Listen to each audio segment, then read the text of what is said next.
Financial exploitation is a critical social, health, and economic problem that affects nearly 1 in 10 Americans over the age of 60. To combat this often overlooked crisis, you need to learn to recognize the signs and always remember to take another look. Financial exploitation can come from many sources. Law enforcement officers may encounter financial abuse in places they would not expect, even within their own families. Older and vulnerable adults often rely on their families for help with finances, using tools like a power of attorney that are meant to protect them. Discovering that a family member is exceeding their authority or otherwise exploiting an older relative can be difficult and leaves many unsure of where to turn. One of the most common stories of financial exploitation appears when an older or vulnerable adult relies on a caregiver, at home or in a facility. Older adults may feel dependent on their caregivers and be reluctant to raise the alarm, which can be even more dangerous, as financial exploitation often co-occurs with other types of elder abuse. The first sign of financial exploitation may be that the living situation is amiss. No food in the refrigerator, dirty dishes, trash all over the kitchen, or a missing checkbook. If you're concerned that elder abuse is occurring, always remember to take another look.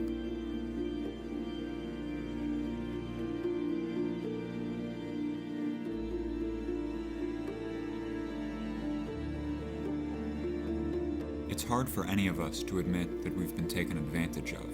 As an older person wanting to maintain their dignity or concerned with being a burden to their family, it can be even more difficult and upsetting.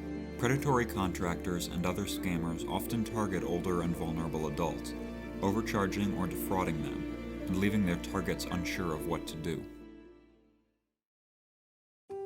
Elder abuse and financial exploitation are pervasive, and not always easy to see.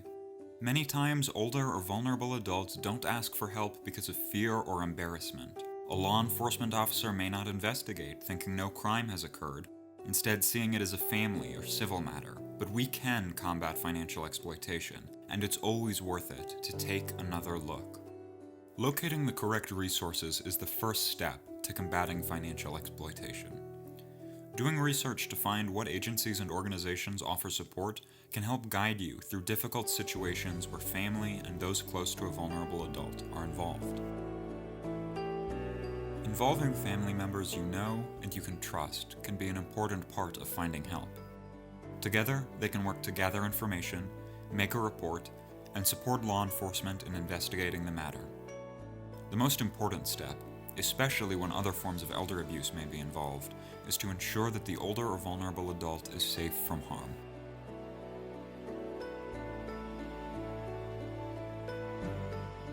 Friends, neighbors, and community members can play an important role in advocating for survivors of financial exploitation. Being present for conversations with law enforcement or social services can help a survivor feel comfortable reaching out. Putting an older adult in contact with the right family or community member could make all the difference. Often, those who want to help simply have no knowledge of the situation. Ask questions and get more information.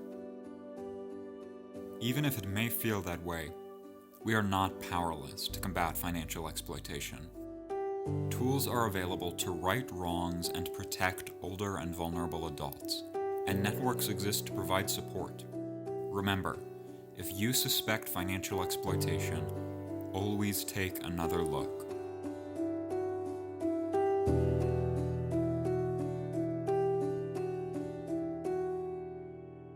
So wonderful. We have everyone here, I think. I am going to turn my camera off. But again, I really want to thank Jamie Renner and John Wazak of the State of Vermont Attorney General's office for joining us, and Craig Laporte for joining us from the U.S. Attorney General's office from the District of Vermont. And I will turn it over to you all. Thank you. Okay. Hopefully everyone can hear me. I have a PowerPoint I'd like to share. So I'm going to hit share screen. And I'm going to try and share.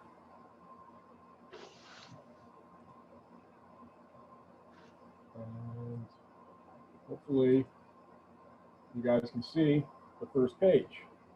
Take another look. Common scenarios for in-person elder financial exploitation.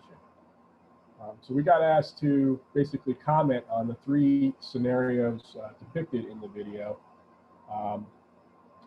Just by way of introduction, quickly, I'm a criminal prosecutor. I've been a criminal prosecutor for close to 14 years. For 9 years, I was a prosecutor in New York City. I was an assistant district attorney in the Richmond County District Attorney's Office, and then for special narcotics for the city of New York. And then I came to Vermont in 2015, and now I'm with the Attorney General's office. And I got interested in this when I was sent to a national training in Philadelphia, so I'm very much interested in it. But Jamie, maybe you can give a little introduction too. I'm sorry, John, a little trouble hearing you. Can you give yourself a little introduction, just so people know who we are? Yes, of course. My name is Jamie Renner. Like John, I'm an assistant attorney general at the Vermont Attorney General's office. I work in our consumer protection unit, and I also chair up our office's elder protection initiative, of which John is part. And basically, that's a task force that pulls together attorneys and investigators from across our office's divisions, consumer protection, criminal, human services, to figure out how our office can better support older Vermonters in terms of addressing elder abuse and exploitation. Yes, Craig. Good morning. My name is Craig Laporte. I'm the law enforcement coordinator with the U.S. Attorney's Office for the District of Vermont. And so I work closely with law enforcement, federal, state, county, and local law enforcement across the state. And I'm involved in our Elder Justice Initiative, which deals with elder exploitation and abuse. Great to be with you. All right. So I figured before we talk about the scenarios, maybe it would make sense just to kind of do some defining.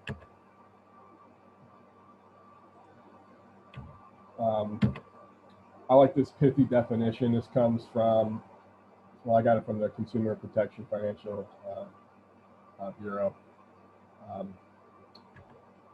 Elder financial exploitation is the illegal or improper use of an older person's funds, property, or assets. And I think that's just like a good shorthand for how to think about elder financial exploitation. Of course, in Vermont, we have a statute that actually defines a crime of financial exploitation. And, like every crime, there are elements.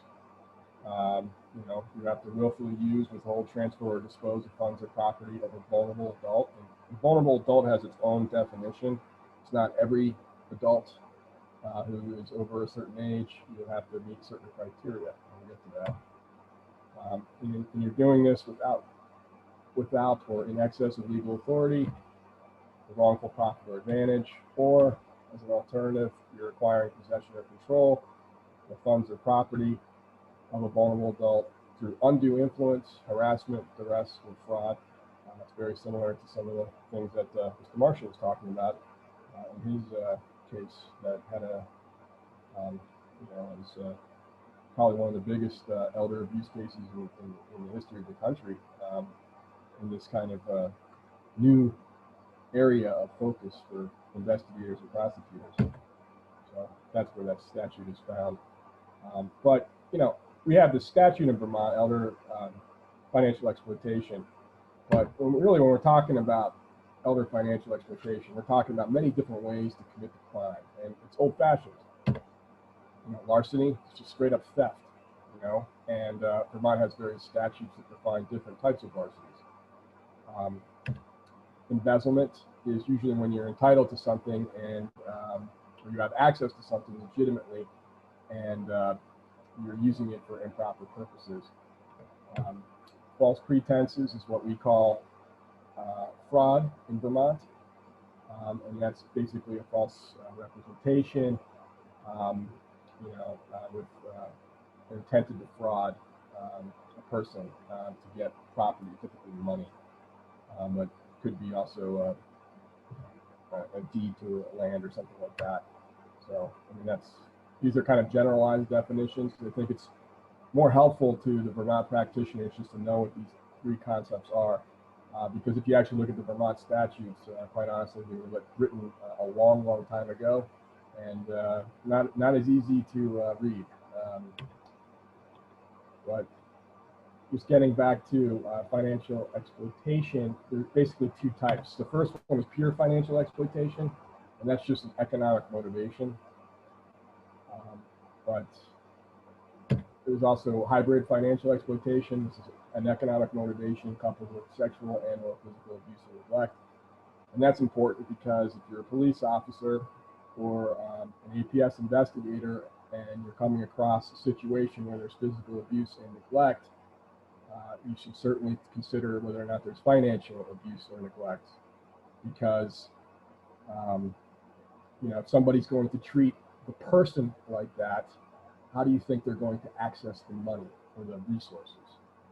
So that's just a concept that I kind of learned about. And of course, if you just have the pure financial exploitation, there is the psychological impact on the victim. And I think Mr. Marshall talked about the gaslighting of his beloved grandmother. And that's the type of stuff that is really insidious. And I got this from this report. I had to ask the author, Shelley Jackson, for it. And that's one thing I just want to share. Shelley Jackson actually did her doctoral research at the University of Vermont. And now I think she's affiliated with the University of Southern California Institute on Elder Mistreatment, if I'm getting that right. And she's also been a consultant for the Department of Justice. And she readily gave me access to some of her materials. And that's one thing that's heartening about this effort to understand this phenomenon is people are very generous. Normally, if you're trying to get academic research, you have to pay a lot of money for it just because there's subscriptions you need and stuff like that. But it was pretty easy to get some materials from Shelley Jackson, who has a Vermont Nexus, and that's pretty cool. So always ask, because people really want to get out there and talk about this stuff and have it be known. So in the video, we had this first scenario where basically a family member as a perpetrator. And this is fairly common everywhere and in Vermont. And basically, it can be done any number of ways. I think there was reference in the video to a power of attorney, and a brother basically getting power of attorney and doing different things, funny things with the subject in the video's father. And the point of the movie, of the film, is basically to get law enforcement to take another look. And one thing I've learned in talking to law enforcement, which I do on a daily basis from all over the state, is how many of them have parents who have fallen prey to scam or similar type conduct. It is very common, and it's even common for law enforcement members and their families. So it's really a universal concept. And the object is to get police and investigators to take another look. And we say that because there are certain things that I used to hear more common in a lot of different scenarios that I commonly encounter. Like, he or she has a power of attorney, there's nothing we can do. Well, the power of attorney isn't a license to buy whatever you want with whoever you're supposed to be taking care of. That creates a fiduciary duty, and you're supposed to be responsible with that money and basically look after the person you're caring for.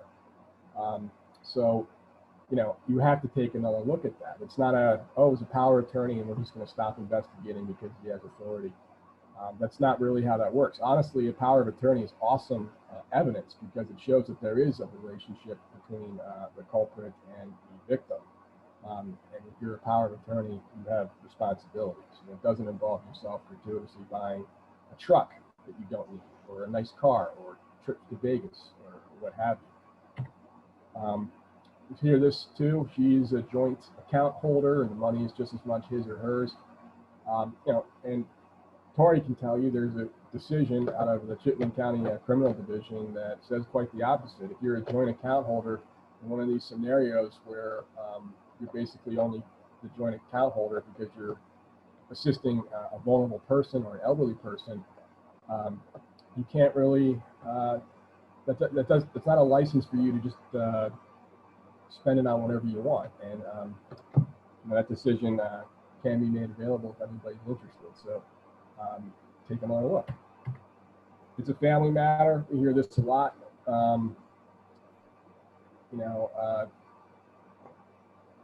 It still could be a crime just because it's family. And sometimes families need the intervention of law enforcement to do what is right.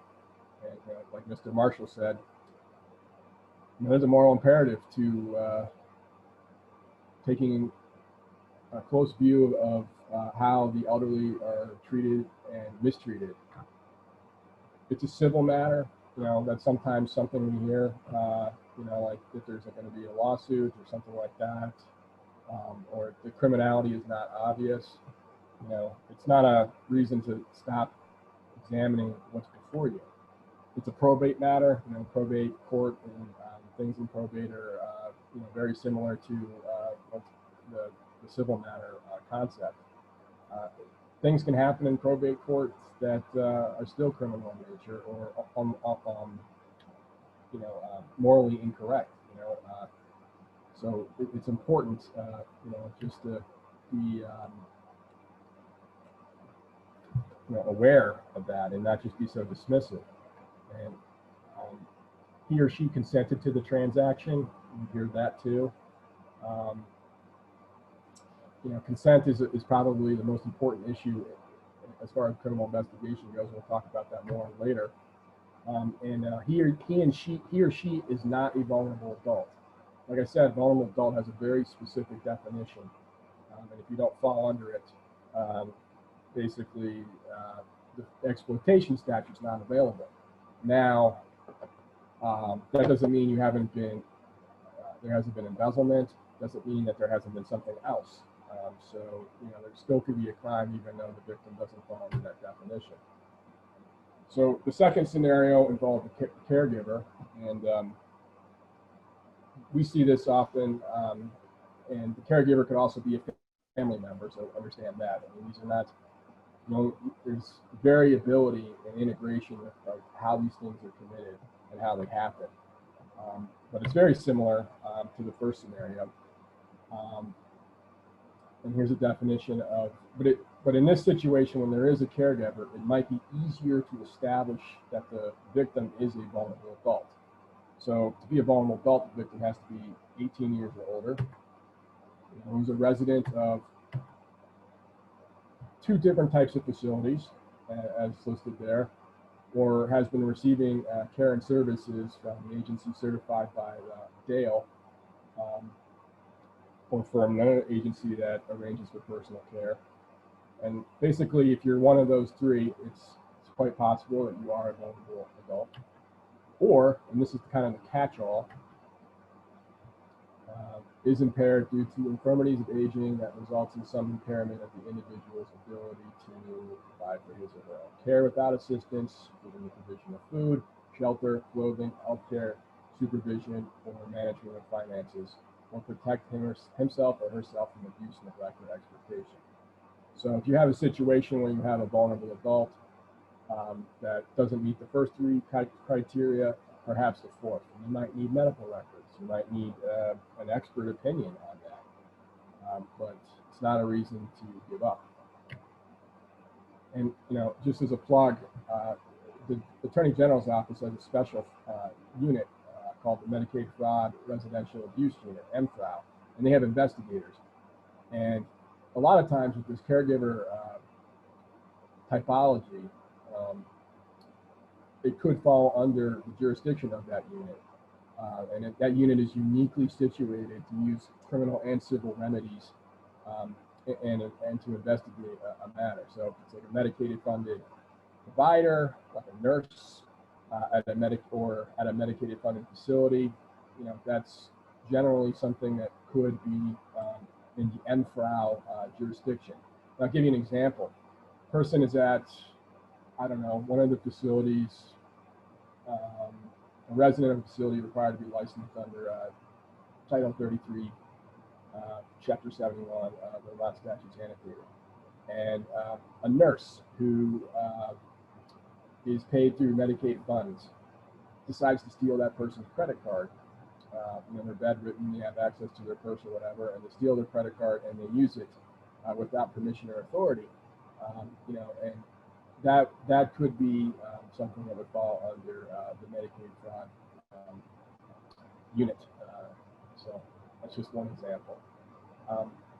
But we see this one quite often, and like it could be anything from theft of a credit card to making somehow the caregiver, even if it's not a family member, somehow creating a power of attorney or relationship and getting access or becoming a joint account holder with the person they're supposedly caring after, and that happens. So that's something to look at. And the third example is something I've noticed, and I think people think of home improvement fraud not necessarily as the elderly being victimized, but I think it is quite common. So, there's two types, right? There's the type where the person is maybe from the neighborhood and knows the elderly victim. And then there's this other type where the stranger might be a stranger who's actually scouting a neighborhood for potential victims or somehow knows where to go. And, it's overcharging for work, a task or a service that is poorly or superficially completed, never completed, or never even started. And this can be very expensive. And one such example is, charging somebody who may have maybe in a position of cognitive change and cognitive decline, $3,000 to plow snow or something like that, when that is an inflated charge, and then getting checks for that amount of money from that person. And that's something I think I've seen here in Vermont, and that's one way to do it. It doesn't have to be a sophisticated home improvement project. It could just be a handyman or somebody like that doing small tasks. And what's interesting about this one is, if the person is local to the victim, he could quickly ingratiate himself or herself with the victim and suddenly become a close friend, and then get access to credit cards and accounts and power of attorney, and that does happen. It also happens that maybe the perpetrator who lives near the victim, ingratiates himself and then becomes a spouse, or some kind of romantic relationship ensues, and they get access that way. So, there's a lot of variability between these things. So, I guess for this, don't assume it's a commercial or consumer dispute. It's just a civil matter.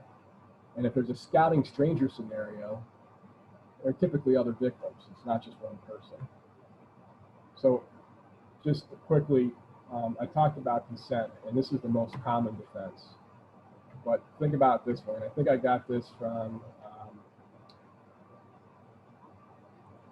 my training that I attended a couple years ago, the National Institute for the Prosecution of Elder Abuse. And these are something to consider. Consent is not over with. I mean, you have to think about these things. Does the person have decision-making capability? Do they have knowledge of the true nature and design of an act? Are they acting freely and voluntarily? And basically, to establish one of these crimes, we have to establish the capacity to consent at the time of the criminal act. And there's 4 options here. One is the victim had capacity and did not consent. The other is the victim lacked capacity and could not consent. Another one is the victim had some capacity, but his or her consent was obtained through deception or improper or undue influence. Or the victim had capacity and consented, which also does happen. But the point is, you're getting involved in an investigation, and you don't know how it's going to turn. So you shouldn't necessarily be dismissive or frustrated. You should take a close look, and there are people that you can talk to who want to help you, including the area agencies on aging, Tory's group. You can talk to the state attorney, and there's other things that can happen. So, I mean, if you're law enforcement or you're an EMT and you're responding and you're seeing, a lack of food in the refrigerator and other signs of neglect, there are people you can talk to get an intervention in that victim's life if they need it, and have other people take a look and come to some kind of consensus view of what's going on. So this is a quick chart I made up, and this is just a graph, but I think Craig might have something a little bit better that he came up with, but it's basically a taxonomy of the different types of charges. We have the exploitation kind of up top there. Then you have different types of frauds. Larceny and stolen property is next. Embezzlement, forgery, and counterfeiting. This is basically to the Vermont crimes and statutes. Your computer crimes, that could also be something that could occur. Then you have extortion, which is, I think, very rarely charged in Vermont, but it's something to consider. So, to that end, there's a lot to consider when you're confronted with a situation where you suspect there could be financial exploitation. I think that's pretty much it for me.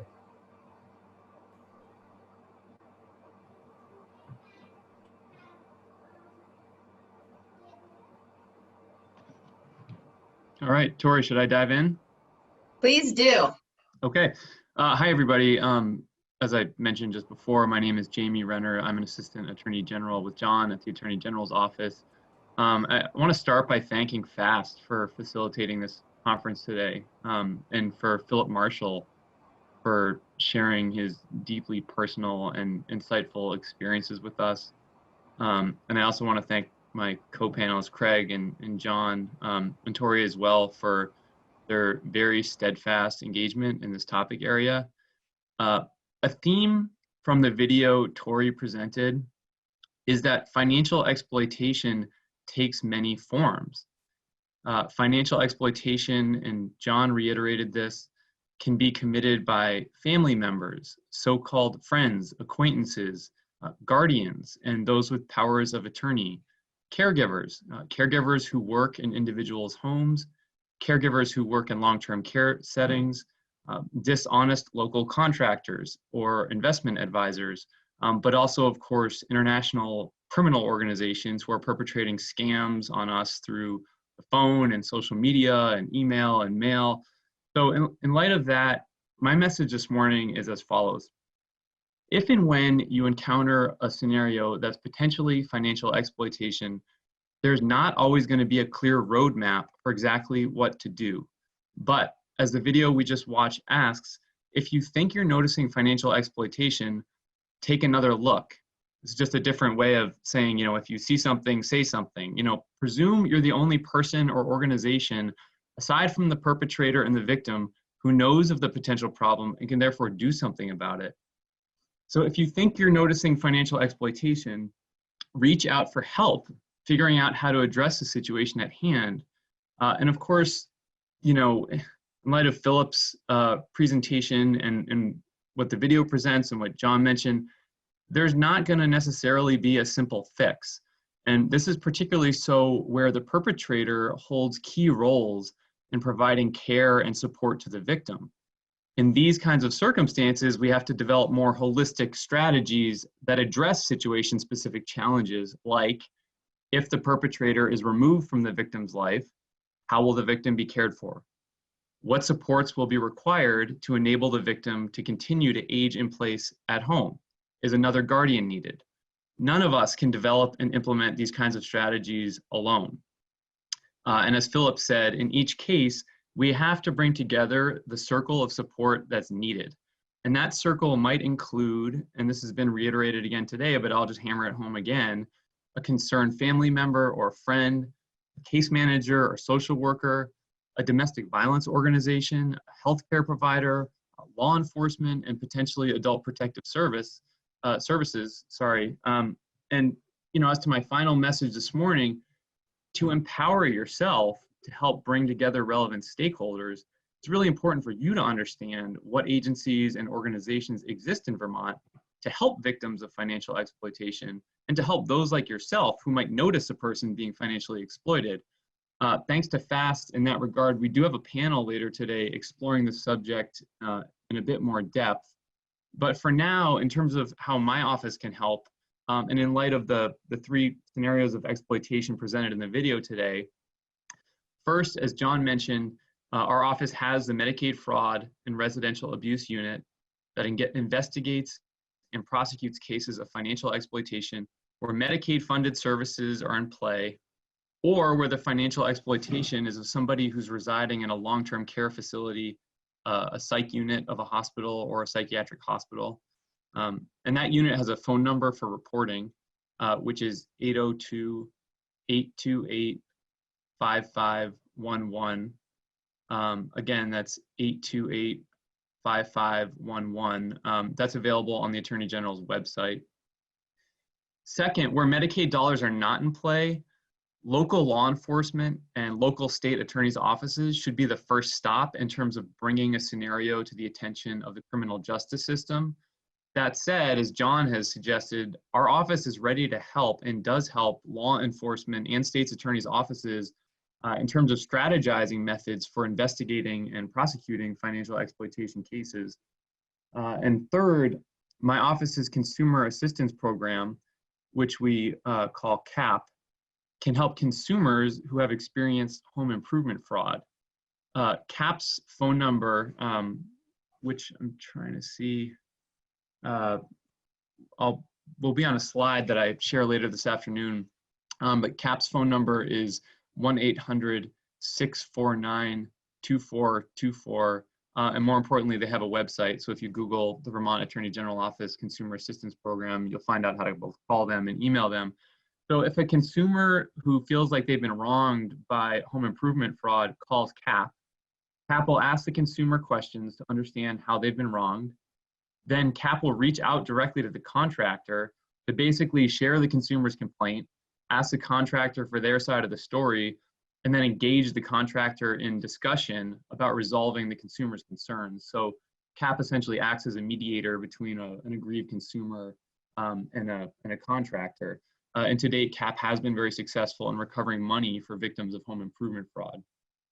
And finally, in terms of how my office can help or is planning to help, and I'll address this later this afternoon, we and Dale, the Department of Disabilities, Aging, and Independent Living, are soon rolling out a guide for the public, including professionals like yourselves, that's meant to lay out the full array in Vermont of resources and agencies and organizations that are available to victims of financial exploitation.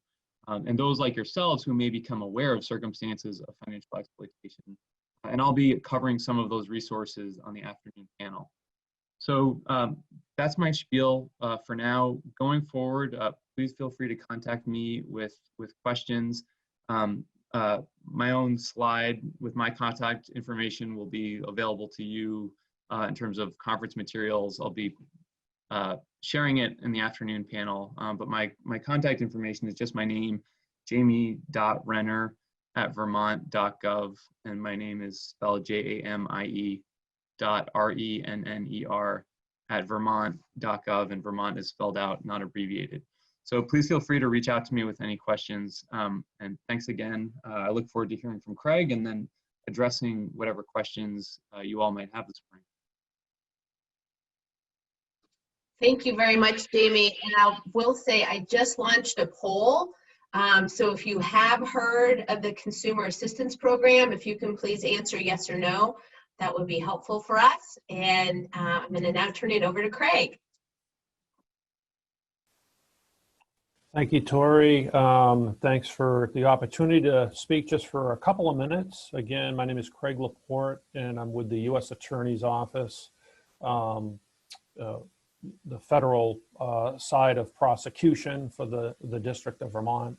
I'm not an attorney. I'm the law enforcement coordinator, and so I work with all the law enforcement components throughout the state of Vermont. So I just want to come from that angle and talk a little bit about the federal side of this. But thank you again, Mr. Marshall, for your insightful and personal experience that you shared earlier, and certainly a rallying cry and motivating message to really come together, all of our entities and agencies, to really look at this issue head on and to work together. So again, I just want to come to you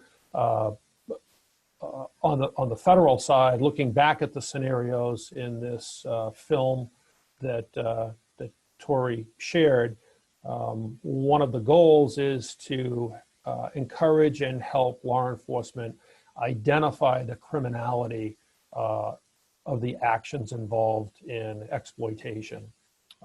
Many of the actions fall to state law violations, but there are some federal, or could be some federal law violations in play as well.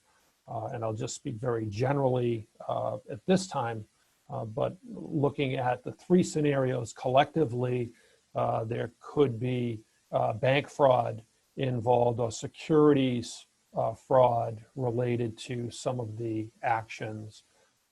If there's communication over the internet, there could be mail or email fraud, or even cyber stalking. So those are on the criminal side. We also represent civil action as well, and particularly in the age of COVID-19, our Fair Housing Act has been in play for many areas across the nation, and some here in Vermont, for exploitation and discrimination in housing. And so as much as we have criminal actions, we also have civil actions as well. Many of these cases or these incidents will come to our office either through law enforcement or through a collaborative effort with the Attorney General's office or a county prosecutor's office. We are not a prosecuting agency or an investigative agency. We are a prosecuting agency. And so they will need to be investigated, but I just want to emphasize that there could be a federal nexus to some of this exploitation, and it may be appropriate to bring federal charges. Of course, the purpose of the film is to educate and identify the actions of those involved in exploitation, but also to rally the resources, because we're all in this together and working collectively. As Jamie and John had shared earlier, we can tackle this collaboratively and pool our resources. We can't do it alone.